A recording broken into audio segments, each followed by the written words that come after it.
Hi, this is my musical instrument. It is a rain stick.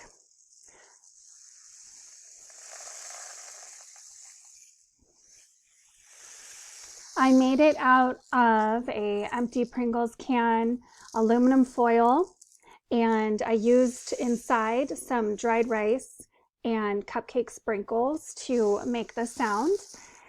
It was pretty easy to make. I feel like something like this could be used for all grades.